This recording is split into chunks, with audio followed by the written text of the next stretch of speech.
സ്വർണ്ണക്കൊള്ള കേസിൽ നടൻ ജയറാമിന് ഇഡി നോട്ടീസ് അയച്ചു. അടുത്ത ചൊവ്വാഴ്ച ഹാജരാകാനാണ് നോട്ടീസിൽ ആവശ്യപ്പെട്ടത്. ജയറാമിനെ SIT നേരത്തെ ചോദ്യം ചെയ്തിരുന്നു. പുതുതായി ലഭിക്കുന്ന വിവരമനുസരിച്ച് നടൻ ജയറാമിനെ കൂടി ഇഡി ചോദ്യം ചെയ്യാൻ പോകുന്നതാണ്. അടുത്ത ചൊവ്വാഴ്ച ഹാജരാകാൻ ആവശ്യപ്പെട്ടുകൊണ്ട് ജയറാമിന് ഇഡി ഇപ്പോൾ നോട്ടീസ് അയച്ചിട്ടുണ്ട്. ഇതിൽ പ്രധാനമായും ഈ ഉണ്ണികൃഷ്ണൻ പോറ്റിയുമായി ജയറാമിന് എന്ത് ബന്ധമുണ്ട് എന്നടക്കമുള്ള കാര്യങ്ങളായിരുന്നു അന്വേഷണത്തിന് വിധേയമാക്കുന്നത്.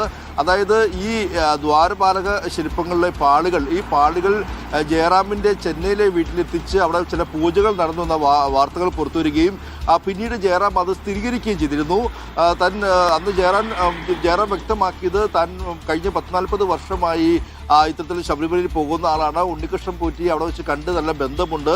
ആ ബന്ധത്തിന്റെ അടിസ്ഥാനത്തിലാണ് പോറ്റി ഇത്തരത്തിൽ ഈ ഒരു പാളികൾ കൊണ്ടുവന്നതും പിന്നീട് അത് വീട്ടിൽ ഐശ്വര്യം വരുമെന്ന ഒരു പ്രതീക്ഷയോടെ വിശ്വാസത്തോടെയാണ് അവിടെ പൂജകൾ നടത്തിയെന്നുള്ളതാണ് ജയറാം അന്ന് പറഞ്ഞിരുന്നത്. മാത്രമല്ല